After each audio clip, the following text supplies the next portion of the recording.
यूं ही नहीं, खिचड़ी को राष्ट्रीय व्यंजन स्वीकार किया जाता है। खिचड़ी का अर्थ होता है सबसे मिलकर बना, यानी एकता या संगठन का भाव वाला व्यंजन है। यह आप सभी को मकर संक्रांति और की हार्दिक शुभकामनाएं और खिचड़ी भोज का आमंत्रण। मकर संक्रांति के अवसर पर भारत के लगभग सभी घरों में खिचड़ी बनाने की परंपरा है। खिचड़ी का अर्थ होता है सबका घुल-मिल जाना या एक हो जाना। जैसे खिचड़ी में सब्जी, दाल, चावल, मसाले आदि भोजन के अलग अलग अवयव रूप एक होकर अनूठा स्वाद प्रकट करते हैं, ठीक वैसे ही हम अलग अलग वेशभूषा, खान पान, रंग, संस्कृति युक्त भारतीय भी एक दूसरे के साथ मिलकर सनातन खिचड़ी बन जाते हैं।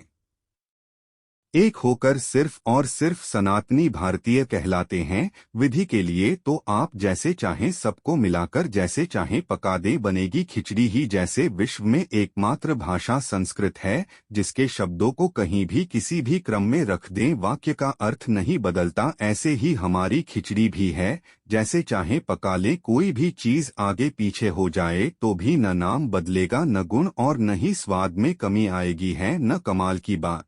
और एक खास बात बताऊं, अगर इसे बिना तेल घी के भी बनाएंगे तो भी स्वाद में कोई खास गिरावट नहीं आएगी। विज्ञान की भाषा में एक शब्द आता है सिंक, अर्थात इससे उसके अवयव को कितना भी निकाल लें या कितना भी जोड़ दें, इसमें बदलाव नहीं होता। स्वाद के मामले में हम खिचड़ी को स्वादों का सिंक कह सकते हैं। चलिए अब काम की बात करते हैं। तो कहाँ थे हम? हाँ, मकर संक्रांति पर। संक्रांति का अर्थ है समय, दिशा में क्रांति, जो सामाजिक जीवन का उन्नयन करने वाली तथा मंगलकारी हो। मकर संक्रांति पर सूर्य नारायण दक्षिणायन से उत्तरायण में प्रवेश करते हैं। हिंदू समाज में समस्त शुभ कार्यों का प्रारंभ सूर्य के उत्तरायण होने से प्रारंभ होता है। सामान्य भाषा में हम कहते हैं कि मकर संक्रांति के बाद से दिन बड़े और रातें छोटी होने लगती हैं। इसे नकारात्मकता से अधिक सकारात्मकता के प्रभाव के रूप में भी देखा जाता है। मकर संक्रांति का विशेष धार्मिक और पौराणिक महत्व भी है।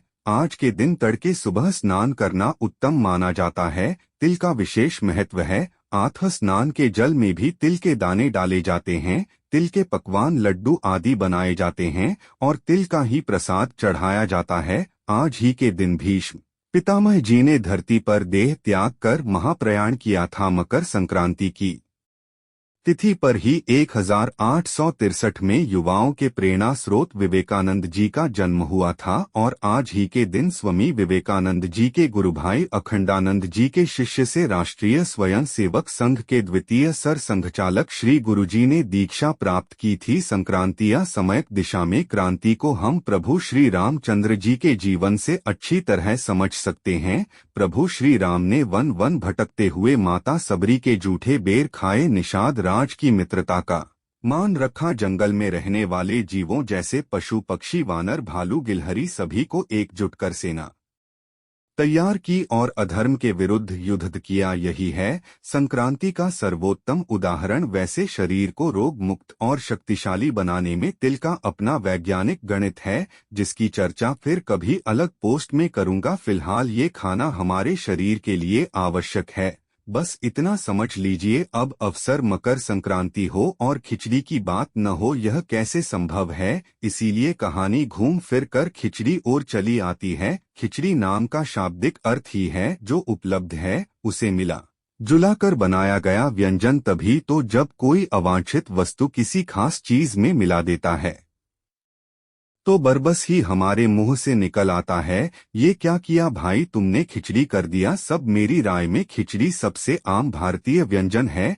जो हर स्थान में बनाया, परोसा और पसंद किया जाता है। इसे स्वल्पाहार से लेकर भोजन और भोजन से लेकर प्रसाद सभी रूपों में स्वीकार किया जाता है। मरीज को खिलाना है तो पतली मूंग दाल की खिचड़ी जमकर पेट भर उच्च पोषण प्राप्त करना हो तो समस्त सब्जी, दाल, चावल, घी, विविध मसाले आदि से इसे तैयार किया जाता है। प्रसाद के रूप में परोसना हो तो उच्च गुणवत्ता युक्त किंतु कम मसालेदार यानी कि सात्विक तरीके से इसे बनाया जाता है। अलग अलग स्थानों में इसके अलग अलग नाम हैं जिसकी जानकारी फोटो में दी हुई है। यह एक ऐसा स्वादिष्ट भारतीय व्यंजन भोजन प्रसाद है जिसे बनाना कभी सीखना नहीं पड़ता। मतलब यह है कि जिस भी तरह चाहो झोंक बघार लगा दो, फिर जितने भी कटे पिटे आइटम हैं प्याज मिर्च लहसुन कड़ी पत्ता अनाब शनाब सब डाल दो। थोड़ा भून लेने पर सब्जियां मटर साग भाजी जो उपलब्ध हो डाल दो। मर्जी पड़े तब तक पकने दो, तब तक इधर उधर मटकना हो तो मटक आओ। आने के बाद चावल और दाल धोकर डाल दो, चम्मच चलाओ, स्वादानुसार नमक डाल दो। कुछ कम ज्यादा करना हो तो अभी भी विकल्प है।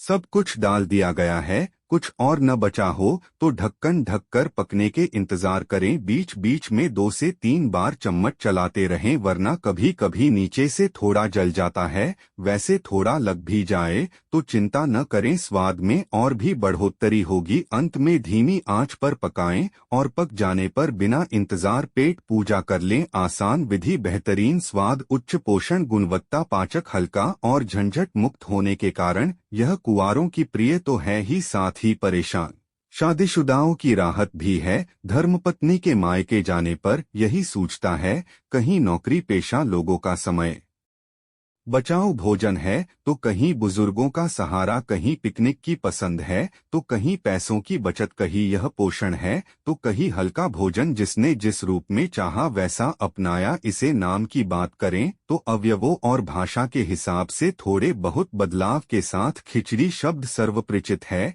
लेकिन वैज्ञानिक दृष्टिकोण से भी अगर देखा जाए तो इसमें कार्बोहाइड्रेट, वसा, प्रोटीन, मिनरल्स और विटामिन सब कुछ होते हैं। और खिचड़ी के 4 यार दही पापड़ घी अचार के साथ तो यह बैलेंस डाइट का फार्मूला बन जाती है। वन भ्रमण में यही हमारा पसंदीदा भोजन होता था।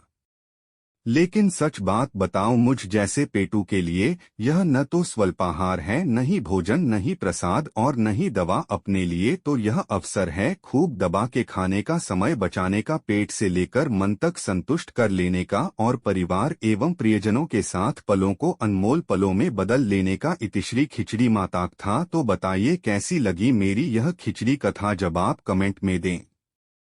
धन्यवाद।